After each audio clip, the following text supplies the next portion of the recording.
こんにちは、ウォッチミックスです。今回は最近になって腕時計に興味が出た方に向けて買って間違いのない王道の腕時計3本をご紹介していこうと思います。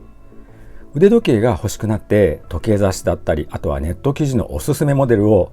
いいなーって思いながらね、あれこれ見ていると気がつくと予算をね軽くオーバーしている腕時計ばかりだったってことありますよね。確かにいい腕時計が高いのは当たり前なのかもしれないんですけど、でもねやっぱり皆さん予算ありますもんね。ただせっかく買うんだったら間違いのない腕時計選びたいですよね。なので今回はオンオフ楽しめる都会的なダイバーズウォッチと、あとは味わいのあるヴィンテージスタイルの腕時計、それに魅力的な復刻モデル3本を厳選してみたので、よろしければ時計選びの参考にしてみてください。まず1本目ご紹介するのはこちらですね。セイコーの人気シリーズプロスペックスより SB-DC101 16万7200円のモデルご紹介します。まずスタイル見ていただいてどうでしょうか。スマートな大人のダイバーズウォッチ、そんな感じがねこの写真からも伝わってくると思います。いやね、めちゃくちゃかっこいい腕時計なんですよね。最近になって腕時計に興味が出たっていう方においては、多分メインの腕時計、普段ね一番よく使う腕時計を新調したいっていう方多いと思います。そんな方だったらこのスマートなダイバーズウォッチをね一度時計店で試着していただくと、いやこれいいなってハマる人多いと思います。今ってどんどんねカジュアルな時代になってきてるって言われていて、多分職場でももうスーツではなくてジャケパンスタイルで構わないっていう方多いと思います。そういった方だったら手元にねいわゆるビジネスウォッチ、薄型の時計で革バンドの時計よりかはほんの少し躍動感だったりスポーティーさを感じさせるような、こういった品のいいねダイバーズウォッチの方がしっくりくるなっていう方すごく多いと思います。10年前だったらビジネススーツにダイバーズウォッチ NG だよっていう声もねあったんですけど、今だったらダイバーズウォッチの方ができる大人感っていうのか、生き生きとね働いている大人を演出できるような、そんなね腕時計として楽しめるかとは思います。本当にスマートな腕時計で簡単にデザインだけ解説しておくと、時計の全体像を決める、イメージをね決めるケースのフォルムっていうのは非常にすっきりとしたケースフォルムになってます。ダイバーズウォッチであるリューズを守るリューズガードっていうそういったねパーツもなくて、スマートな形状になっていて、言い過ぎかもしれないんですけどパッと見た感じはドレスな印象もあります。そして文字盤のデザインに目を移すと、自分芯は少し太めにはなるんですがすっきりとしたバータイプ。そしてこのモデルがいいのが、文字盤が写真ではね黒っぽく見えるんですが、実はチャコールグレーのダイヤルになっています。それに放射状に筋目の入った3レイ仕上げという仕上げになっていて、その場の光加減だったり、あとは時計のね角度によって文字盤にツヤ感、ちょっときらめき感が出て上品な印象っていうのかドレスな印象をプラスしてある、これがねこの時計のうまいところなんですよね。そのツヤ感があることによってスーツだったりジャケパンスタイル合わせていただいても手元が上品に見えるし、もちろん時計のイメージとしてはダイバーズウォッチそのものなので、夏場だったらねラフなコーデ T シャツからデニムまで合わせやすい、本当の意味でのマルチに使える腕時計、オンもオフも使える腕時計、そんな形に仕上げてあるのがめちゃくちゃいいと思うんですよね。なので今腕時計選びにね迷ってる方、いや自分はスポーティーな方がいいのかドレスの方がいいのか、そこからまず迷ってるっていう方だったら、まずこの時計を一度基準にしていただいて、こちらをね試着していただいて、そこから自分の欲しいモデルをイメージ決めていくのが案外ね時計選び、自分の相棒の選ぶね近道になるかもしれないです。とにかくこのモデルスマートな大人のダイバーズ、今ね絶対的に使いやすいと思うので、一度ね検討していただければいいかと思います。簡単にスペックですねご紹介しておきます。ムーブメントはメカニカル自動巻きですね、いわゆるゼンマイ式の腕時計になってます。キャリバーは 6R35 が搭載されていて、精度自体はそこまでね高くはないんですけど、ゼンマイの最大負け時間が約70時間、ロングパワーリザーブとなっています。ここねなんとなくイメージがつかない方多いと思うんですけど、簡単にイメージで説明すると、金曜日に仕事が終わって時計を外してデスクにポンと置いておいて、で月曜日の朝また時計がね動いてくれているのでさっとつけて出かけれる、それがね使いやすいんですよね。ただやっぱり時刻の調整っていうのは必要になるかと思うので、まずね自分のデスクで時刻調整をしてから仕事を始める、それでもねいいかと思います。とにかくねロングパワーリザーブは使いやすい、そう考えていただけていいと思います。そしてケースサイズはやや小ぶりな 40.5mm ですね。この5年10年ぐらいはダイバーズウォッチは平均的に 40mm ぐらいがね平均的サイズって言われてたんですが、それよりもやや小ぶりなだけなんですが、やっぱりね見え方違うんですよね。手首にスッと収まってくれる収まりのいいサイズになっていて、ジャケットの袖口からこのダイバーズウォッチちらっと見えても品がよく見える、大人世代にはねすごく使いやすいサイズになっていると思います。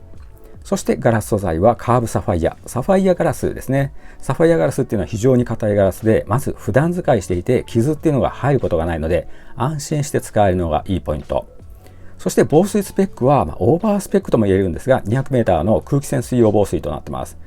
汗だったり雨っていうのはもちろんのこと、これからね本格的にダイビングにチャレンジしてみようかな、そういった方でも安心して使っていただけるような本格的なダイバーズスペック持ってますね。ここもね嬉しいですね。このモデルにおいてはスタイルがね綺麗だけっていうだけではなくて、スペック自体が本格的なダイバーズウォッチのスペックを持っている、そういったところも合わせてやっぱりその所有する満足感、あとはつけていてワクワク感出るんでしょうね。このモデルがねやっぱりベストセラーモデルになるの分かりますね。今回こちらのモデルを王道のモデルとして選んだのはやっぱりその理由があって、中ほどにもね言ったんですけど、やっぱり基準として考えやすいモデルになっていると思います。時計選び全然わかんないよっていう方でもまずこのモデル試着していただいて、パッとね鏡見て、いやちょっと自分には優しすぎるな、ちょっとドレス感強いなと思う方だったら、もう少し武骨なダイバーズウォッチだったり、あとはミリタリーウォッチ選ぶもよし、このモデルをつけてみてもやっぱり自分の顔立ちだったりイメージ的にスポーティーさがね強いなと思う方だったら、やっぱりもう少しねドレスなイメージの腕時計だったり、あとはドレスウォッチでちょっとだけ躍動感があるようなモデルをね選ぶのもありだと思います。なので基本的には王道の一本でこちらのモデルもめちゃくちゃおすすめなんですが、まずこちら試着していただければ、全然時計選びでイメージが湧かない方は自分のね時計選び、自分の相棒を見つけやすいそのね近道になってくれる、そんな一本にもなっているかと思います。本当にね素敵なモデルなので、ぜひね一度検討してみてください。そして2本目なんですが、最近だったらヴィンテージウォッチ、自分のね生まれた年の腕時計を探してるっていう方もすごく多いと思うんですけど、なかなかいいもの見つからないっていう方も多いと思うので、ヴィンテージ系の王道の1本をご紹介しておきます。2本目にご紹介するのはオリエントのクラシックシリーズよりオリエントバンビーノ、今回はストア限定モデル 42,900 円のモデルご紹介します。まずスタイル見ていただいてどうでしょうか。味わいのあるヴィンテージスタイルしていますよね。なかなか雰囲気あります。このモデルは決してね高級なヴィンテージウォッチって感じは伝わってこないんですけど、ゆったりっていうのかどこかその古めかしい昭和感のある、そんなね味わいのあるスタイルに仕上がっているのがめちゃくちゃ魅力的だと思います。このモデルにおいてはヴィンテージウォッチを探している方は多分スタイルとしてはありがちだねって思うと思います。そうなんですよね。デザインとしてはデザインしすぎていないっていうのがすごくいいところで、気軽にさらっと使えるデザインでもあり、長く楽しんでいても飽きないような、そんなね絶妙なデザインになっていると思います。簡単にデザイン解説しておくと、ケースの形状は普段、普通にね使いやすい丸の形状ですね。それに合わさっているのがクリーム系のダイヤルカラーに、これちょっとね分かりづらいんですけど、ブルーに装飾された針になっています。クリームとブルーのこのコントラストっていうのが効いていて、上品にも見せるところだったり、あとは時刻のね見やすさにも寄与する、そんなコントラストに仕上がってます。それでまたいいのがオリエントの作り、うまいのがダイヤルですね。文字盤なんですがフラットではなくてボンベダイヤルというちょっとドーム状のそんなね文字盤の作りになっていて、あとは分針の針先も曲げ針加工になっていて、手頃な価格のヴィンテージスタイルの腕時計なんですけど、ちゃんとね仕上げるところは仕上げてあって満足感高い、そんなね腕時計に仕上がっています。ここねいいですよね。そして腕時計に詳しい方だったらオリエントっていうブランドはパッと聞いて日本のブランドだよねってわかるんですけど、あまり時計に詳しくない方だったら実はオリエントあまり知らないなっていうことで試着してみたり、あとは公式サイト見たことないよっていう方いると思うんですよね。そういった方だったらこのオリエントのロゴだったり、オリエントのこのクラシカルなマークですね、ここも何か懐かしさあって、ちょっとヴィンテージ感あってつけていて、いいものを見つけたなっていう、そんなね感じも嬉しいところだと思います。実はオリエントのこのバンビーノっていうのはいろんな種類があって、デザイン様々なねデザインもあるんですけど、一番このモデルがクラシックっていうのか、特にねデザイン強くされていなくて、言ってしまえばシンプルなヴィンテージスタイルでどんなコーデにもどんなシーンでも合わせやすい、そんなね一本になっているかと思います。ただこのモデルにおいては公式のオンラインストア限定ということで、ちょっと試着してみたいなという時にできないのがちょっとね残念なところなんですけど、淡いこのクリームカラーとブルーのこの自分紙のコントラストですね、こういった部分は昔な感じっていうのかな、その本当に古いっていうわけではなくて昭和のちょっといい腕時計、そんな感じ、与えてくれて、40代50代60代その大人世代の方がさらっとつけてもかっこいいと思うし、最近になってファッションが好きになってたっていう方、私もそうなんですけど、40超えてねファッション面白くなったっていう方がちょっと自分の手元のアクセントに使うのもねすごくありだと思います。個人的にこのモデル手に入れたとすると、私だったらきれいめではなくてちょっとその武骨なコーデに合わせて手元をね、大人感プラスする、そんなアイテムとして使いたいなと思ってます。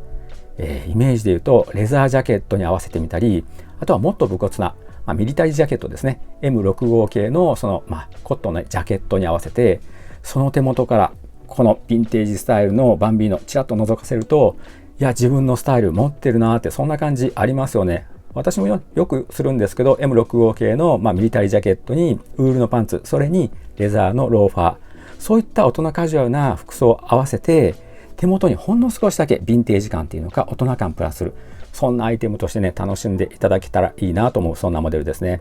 で、最初にも言ったようにヴィンテージウォッチ探している方やっぱり多いと思うんですけど、ヴィンテージウォッチってやっぱり探してみてもなかなかこれっていうもの見つからなかったり、あと見つかったはいいけど程度のいいもんだったらめちゃくちゃ高いなと、もう自分の予算の何倍もする、そんなね値付けになっているものも多いと思うんですけど、だったらこのオリエントバンビーノ今手に入れて、自分とね一緒に年を重ねてヴィンテージになるように、もう本当にねこの時計がヴィンテージになるように長く楽しむっていうのもね全然ありだと思います。今腕時計探してる方の中でもうオメガもグランドセイコーもロレックスも実はね持ってるんだよねと、そういう方でサブの腕時計探して今悩んでるっていう方だったら、自分のまず相棒をね育てるっていう意味でもこのオリエントバンビーノ検討してみるのもいいかとは思います。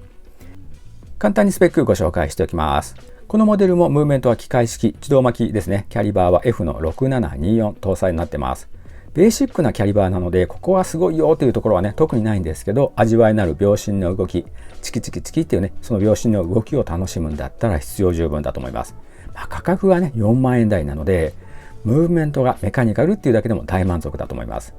そしていいのが横幅ですね。小ぶりな 38.4mm になっています。ヴィンテージライクなスタイルの腕時計で、なおかつこの小ぶりな 38.4mm、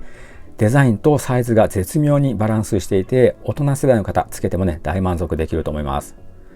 そしてガラスはボックス型の無機ガラスですね。普通のガラスになるので、経年変化5年10年使っていくとガラスにね多少擦り傷入っていくかと思うんですが、もともとのデザインがヴィンテージっていうのがクラシカルなデザインなので、多少の擦り傷だったら、それもね味わいになってくれるかとは思います。そして一つだけ気になるのは防水スペックですね。日常生活用防水3気圧防水になっています。3気圧防水はやや弱い防水スペックになっていて、汗だったり雨っていうのはもちろんね安心して使えるんですが、機械式ということも考えて、夏場のゲリラ豪雨だったり台風だったり、傘をね差していても手元に水がバシャバシャかかるような、そんなシーンは安心のため、念のために時計をね手から外してポケットに入れてあげる、そんなねケアをしてあげた方が長く使えるかとは思います。確かにね今の日本のこの高温多湿な環境、突然のねゲリラ豪雨も多いので、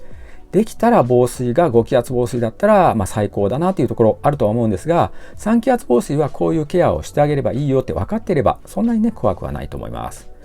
とにかくこのモデルにおいてはデザイン自体に味があって、なおかつ味わいのあるメカニカルのムーブメント搭載されていることもあって、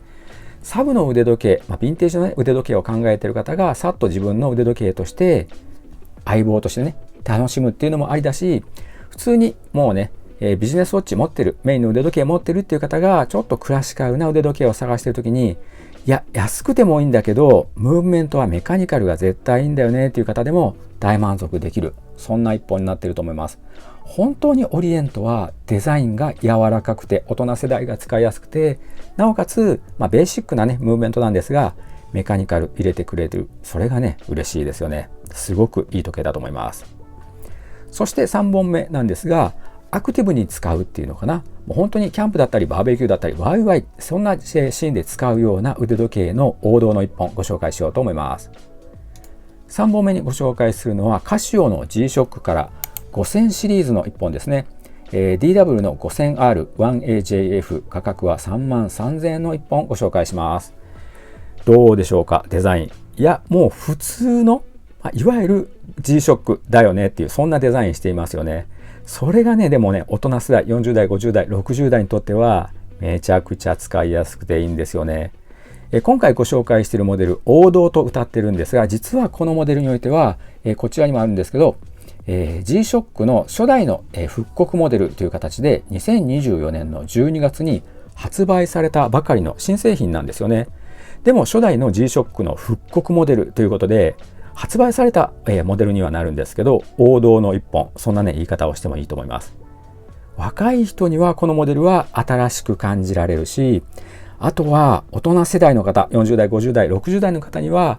いや懐かしいな、あの頃必死になって探していた腕時計今買えるのか嬉しいなっていう、そんなね一本になってると思います。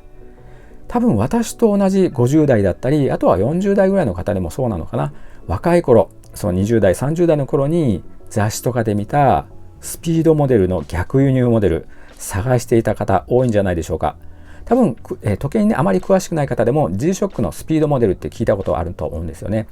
そのモデルっていうのは、DW の 5600C というモデルなんですけど、多少デザインが違ってます。このショックレジスタンという部分のこのねロゴの部分の位置が違っていたりとか、そういったところがあるんですが、デザインっていうのかな、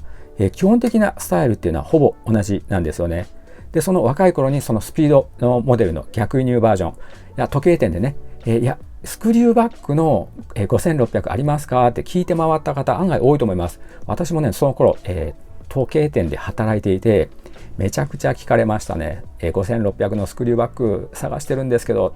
でやっぱり答えとしてはそれはね逆輸入モデルで、私は、普通の時計店で働いていたので逆輸入モデル、並行輸入品の歌詞を入れてなかったので、いやごめんなさい、並行品ないんですよっていう、そんなね感じだったんですけど、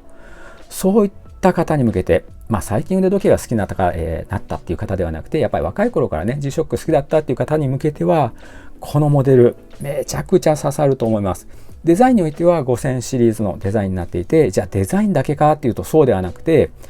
こちらの写真ですね見ていただいて分かるんですが、中のケース、カシオの場合は基本的にはモジュールっていうんですけど、ケース自体がステンレスになっていて、裏蓋もスクリューバックしっかりなっています。なので普通のね5000系のモデルよりかはちょっとそのしっとりとっていうか、ずっしり感があって、腕に乗せた時もちょっとヒヤッとした感じあるような、そんな質感になっているのがめちゃくちゃ嬉しいんですよね。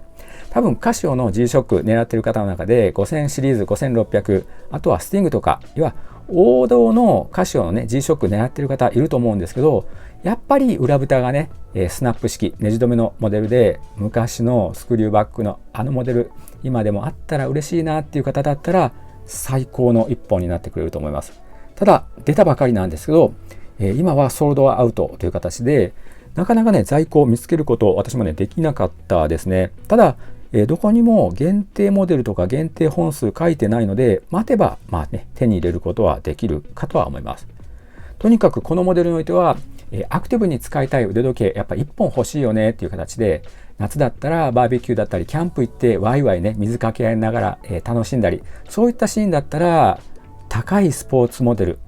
何十万もするようなダイバーズウォッチよりかはこういった G-SHOCK の方がその場のシーンに合う、そんな一本で、多分今の大人世代の方でも、釣りが好きだよっていう方だったり、あとはソロキャンプ行くような方、そういった方でも G-SHOCK 気になってるんだけど、どうしてもそのチープさが今のね自分の年齢とちょっと合わないなっていう方も多かったと思うんですけど、このモデルだったら初代のスタイルの G-SHOCK で、なおかつケース自体もステになっていて、裏蓋スクリューバック、いやー最高の一本かもしれないですね。価格自体は33,000円と、当時の価格から考えると3倍ぐらいにはなってるかもしれないんですけど、とはいえアクティブに使う腕時計で G-SHOCKいいのはわかるんだけど若造と被るなっていう、そんな大人世代でも、いや人から見えない部分なんですけどステンのケースでスクリューバック、それだけでも満足感高いと思います。いやこれはね手に入れていても全然いいと思いますね。本当に夏場のそのワンシーズンっていうのかな、夏場の腕時計だけ、そういった使い方の方でもやっぱりつけるだけでワクワクできる、そんなね一本になっていると思います。いいですよね。簡単にスペックですねご紹介しておきます。ムーブメントは通常のデジタルのクォーツですね。電池交換が必要なタイプとなっています。そしてサイズなんですが、オリジナルと比べて若干大きくはなっているそうなんですが、横幅が 42.3 ミリと、G-SHOCK の中では小ぶりな感じですね。見た感じもね、小さく見えるかとは思います。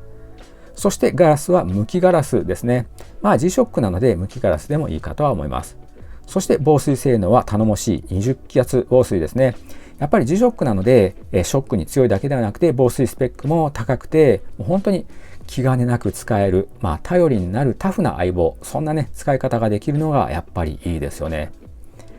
このモデルにおいては王道のモデル、カシオの初代の G-SHOCK のデザインということもあって、デザインとしてはもう目が慣れていて、多分つけていてそんなにね違和感がない、なんていうのかな、派手だったり子供っぽい、そんな感じもない G-SHOCK として使えるし、あとは人から全くね見えないとこなんですけど、ステンレスのケースになっていて、裏蓋がスクリューバックになっている。それだけでもやっぱり大人世代としては嬉しい、そんな一本になってくれると思います。案外 G-SHOCK 論争、G-SHOCK ね、あれがいいこれがいいっていうのがあるんですけど、大人世代にはこれが一番ねおすすめしやすくて、なおかつ選んで間違いのない、いやいいもの選んだなって思える、そんなね一本になっているかとは思います。いかがだったでしょうか。今回は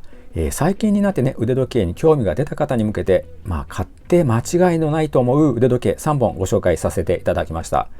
まず時計のねイメージ、自分に合うイメージっていうのがまず全然わからないっていう方だったら、最初にご紹介したセイコーのスマートなダイバーズウォッチ、あちらを試着していただいて、それからねイメージを、もっと武骨な方がいい、いやもっとドレスな方がいい、そういった形で自分のそのイメージを決める、自分にね、ぴったりな腕時計のイメージを決める、そんな、基準点としていただいても全然いいかと思いますし、あとは2本目のヴィンテージスタイルのオリエントのバンビーノ、